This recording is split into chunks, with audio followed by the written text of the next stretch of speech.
Okay, hold on. I'm trying to find out if we're live. Yes. Okay, we are live. I am Councilwoman Marilyn Rossetti. Good evening. I call to order this public comment of August 10th, 2026. The public comment meeting is being live broadcasted on the following outlets: Comcast Channel 96, Frontier Channel 6032, HPA-TV.org, HPA-TV Facebook page, HPA-TV YouTube channel, HPA-TV, Roku TV, Apple TV, and Amazon TV apps. The meeting will also be rebroadcast on HPA-TV's YouTube channel and Facebook page. As I said, I'm Councilwoman Marilyn Rossetti. With me this evening, I see Councilwoman Shirley Surgeon, Councilman Josh Mitchum, uh, Majority Leader Kelly Bilodeau, and Councilwoman. I did have Melly Rosado. Where did she go? Is she still there? Oh, she disappeared. Um, Councilwoman Surgeon, can you be the timekeeper? Yes, I Thank you can. very much. Go ahead. Thank you very much. Mhm. So we will. Let me go back to my. Uh, Okay, public comment shall be conducted in accordance with the following procedures. Each person shall give his or her name, address, and if they represent a group or organization. If so, please state what group they are representing and address as said group. Every speaker shall have a limit their remarks to 3 minutes. All remarks shall be addressed to the council as a body and not to any council member. During public comment, no member of the council shall address the council as a member of the public. Any person who makes personal, impertinent, or slanderous remarks who becomes boisterous while addressing the council shall be barred from further participation at the meeting unless permission to remain is granted by 2/3 vote of the council members present. During the public comment period, members of council are not allowed to debate with the speaker. However, council members are allowed to ask questions. Let's have a great public comment, and I will now call on our first speaker. I will go to the sign up sheet. And this first speaker is Elsa Kula, and her organization is Affordable Food in the City. And Elsa, are you on the screen here? Elsa? Elsa? Oh, Councilwoman Rosado is here, as is Councilman Thomas. I don't see her, Councilwoman, on the Yeah, I screen. don't either. So we'll go to the next person and go back to this person, and the next person is Bill Katz, and I don't see Bill Katz on here either. Let's see. Bill Katz, Bill Katz. He's not on. I don't see Bill Katz. Okay. So the next one is Andrea Hartman. She's the acting chair of the CPRB, and I do believe she is on here. I am. Thank you. Can you hear me okay? Yes, there you are. Okay. Yes, please. Okay, State thank you your so oh, address and okay, go ahead. oh, sorry. Good evening, council members. My name is Andrea Hartman, and I reside at 1 Linden Place in Hartford. As you mentioned, I'm here tonight in my role as the acting chair of Hartford Civilian Police Review Board. I would like tonight to reiterate my ongoing appreciation and support of this council for advancing the current proposed CPRB amendments, which are reflected here tonight in City Council Agenda Item 6.1. Based on the testimony of many members of the Hartford community during the recent public hearing on July 20th, these amendments are crucial to the function of CPRB as the 2020 City Council had originally intended. As CT Public, our local NPR affiliate, reported on this hearing, I quote, "More than 24 people also urged council members to support the board during a virtual public hearing that lasted nearly 2.5 hours. Hartford Police Union President James Rutkowski was the only speaker who offered an opposing view.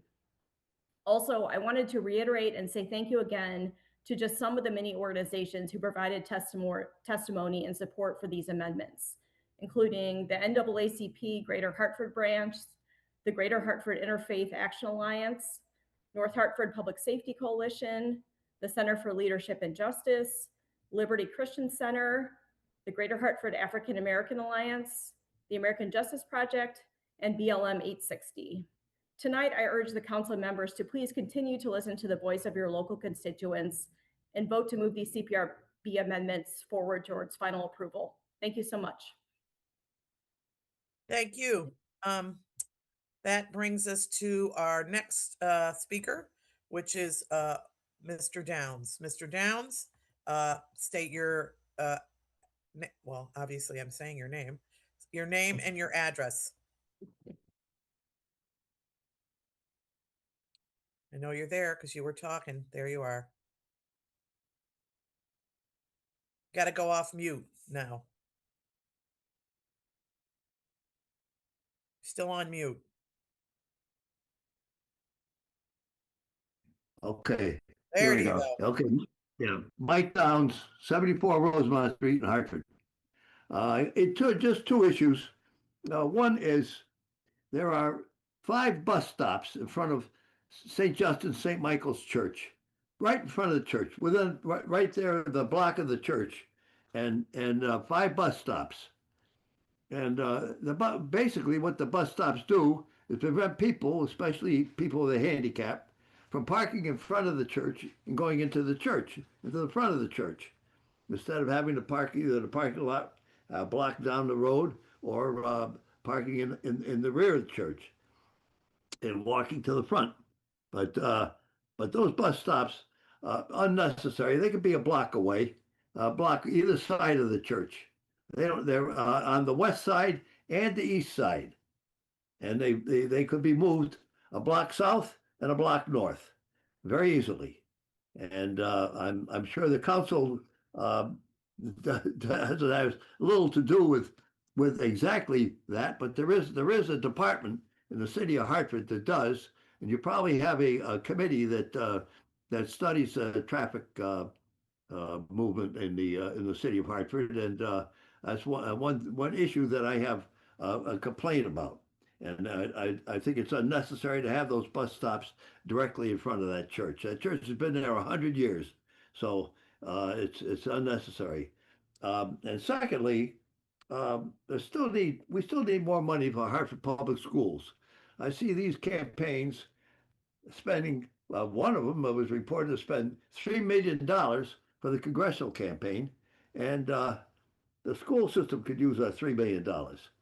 Of course, there's other money around. It needs much more money than that, and but it just seems like there's plenty of money to be thrown around into the city of Hartford for political campaigns. There should be plenty of money to be thrown around also for the Hartford Public Schools, and I just think that the city and people listening to this program should think about that and maybe make some movements on that.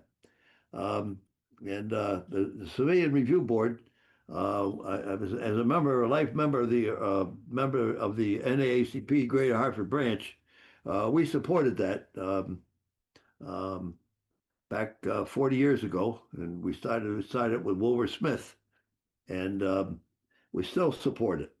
And it's a very important board, and it doesn't mean that the police necessarily are doing everything wrong or everything right. It's just that they need some oversight, and a civilian oversight. That's a good thing. Thank Hey, you. Mike, yep, your time just Yes. expired. Yeah, Your thank time you. just expired. Yeah. Great timing. Great timing. Yes, good timing, Mike. Thank you. Thank you, Mr. Downs. Yeah. I don't believe I see any of the other speakers that signed up. Councilman Rosado, are you agreeing with me? Because sometimes you miss one of them. I totally agree with you, Madam Okay. Chair. Seeing how there are no speakers left, I am making a motion to adjourn this public comment, and we will see you at the council meeting at 7 o'clock. Thank you. Thank you. Thank you. Bye.